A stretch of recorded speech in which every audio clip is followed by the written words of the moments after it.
My name is Linda. I am a taxi driver here in Nairobi. I have been doing this since 2018. Before then, I was a hotel manager. I was in the hotel industry. Everybody knows that Corona messed up everything.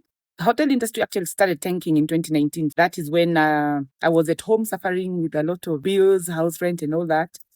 A friend of mine was the one who introduced me, and he said, you don't have to sit around at home. You can join Nairobi and be a hustler, taxi hustler. And I was like, how am I supposed to carry people when I don't have a car, But he said, you don't need your own car to be a taxi driver. He helped me out with the PSV badges and everything else, and then introduced me to a partner who gave me his own car. I love it because the hours are very flexible. I can decide to work at night, be with my children during the day. I can decide to work during the day. It's just up to me. I can actually even wake up at 10 a.m. and go to sleep maybe by midnight. It's my choice. I don't have to hire a maid anymore because now when I wake up in the morning, I can clean my house when my kids are going to school and then I go to work. Nobody's telling me what to do, what not to do. And also, I get to meet a lot of people, some Kenyans, and the stories that they give, the encouraging ones. It's amazing. Being a single mother of 2 girls, it is not a joke in Nairobi, trying to educate your kids, making sure you're paying your bills. So we came together as taxi drivers, and we started doing this chama. We started with 100 shillings. Up to now, we are at 1,000 shillings. And it is working very well because this pushes me to wake up early in the morning because I know I have 1,000 shillings to give at the end of the day. The biggest challenge I've ever gotten was when it was raining. It was not funny. So I get a trip to go to Ruai somewhere with a woman who is pregnant and with 2 toddlers and mizigos. She had luggages. So we started moving, and when we got to her place, it was like, I think around 500 meters to where she lived, and it was at night. The rivers had broke its banks. And now I asked her, how are we going to cross? Is it normal for this place to be like this? And she said, yes. It is not even that deep. You can just pass. It's going to be fine. And me, I'm telling myself, no, there's no way this small car can go through this. This is not.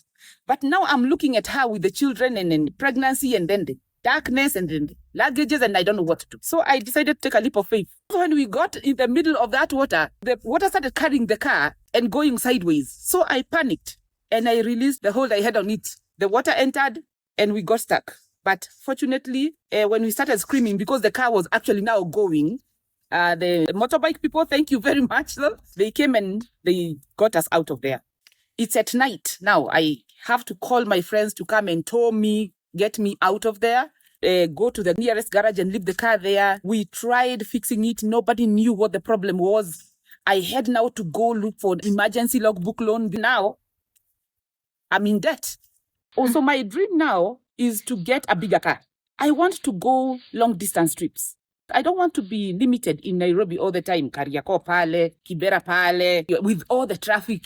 It is becoming hectic and I feel like I am spinning in spirals. So I would like to get a bigger car. We're going places like going to Masai Mara, taking people to Nakuru, long distance trips. So that is my dream and that is what I'm working on. The support I can ask for maybe is to get a loan that I can be able to service.